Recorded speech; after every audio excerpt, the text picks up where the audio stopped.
नमस्कार,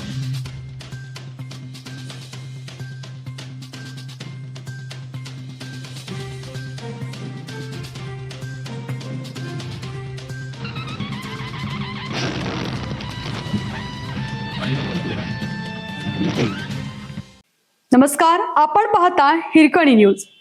हिरकणी न्यूज प्रत्येक क्षण ताज्या घडामोडी आणि महत्त्वाच्या प्रत्येक बातमीसाठी नेहमी तत्पर. कोल्हापूर भारत पोलंड मैत्रीचे अद्वितीय पर्व. शनिवारी पोलंडच्या संसदीय शिष्टमंडळाचा ऐतिहासिक कोल्हापूर दौरा. पोलंड देशाचे उच्चस्तरीय संसदीय शिष्टमंडळ शनिवारी कोल्हापूर दौऱ्यावर येत असून भारत पोलंड संबंधाच्या इतिहासातील हा एक महत्त्वपूर्ण टप्पा ठरणार आहे.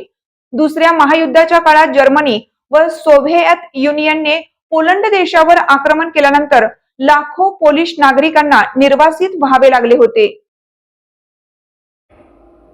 या काळात कोल्हापूरच्या छत्रपती घराण्याने 1942 ते 1948 या काळात जवळपास 5000 पोलिश सर्वांसितांना कोल्हापूर जवळील वळिवडे येथे आश्रय दिला होता.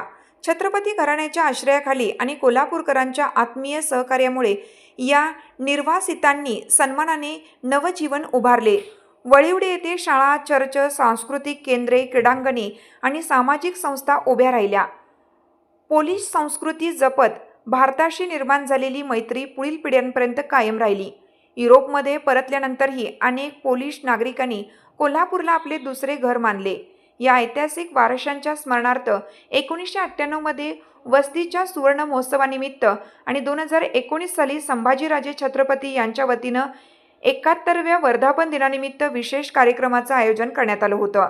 सन 2019 मध्ये महाराष्ट्र शासन आणि पोलंड सरकार यांनी संयुक्तपणे वळिवडे येथे museum of humanity and peace उभारण्याची घोषणा केली. कोविड-19 महामारी आणि कोल्हापुरातील पुरामुळे प्रकल्पाच्या अंमलबजावणीतील विलंब झाला असला तरी युवराज संभाजीराजे छत्रपती आणि युवराज्ञी संयोगिताराजे छत्रपती यांच्या सातत्यपूर्ण प्रयत्नांमुळे हा उपक्रम पुढे सरकत राहिला. पोलंडच्या पंतप्रधानांची यावर्षी अपेक्षित कोल्हापूर भेट भारत पोलंड संबंधाच्या इतिहासातील अभूतपूर्व घटना ठरणार असून कोल्हापूरला जागतिक स्तरावर मानवता, करुणा आणि आंतरराष्ट्रीय मैत्रीचे प्रतीक म्हणून अधिक प्रतिष्ठा मिळवून देईल असा विश्वास व्यक्त केला जात आहे.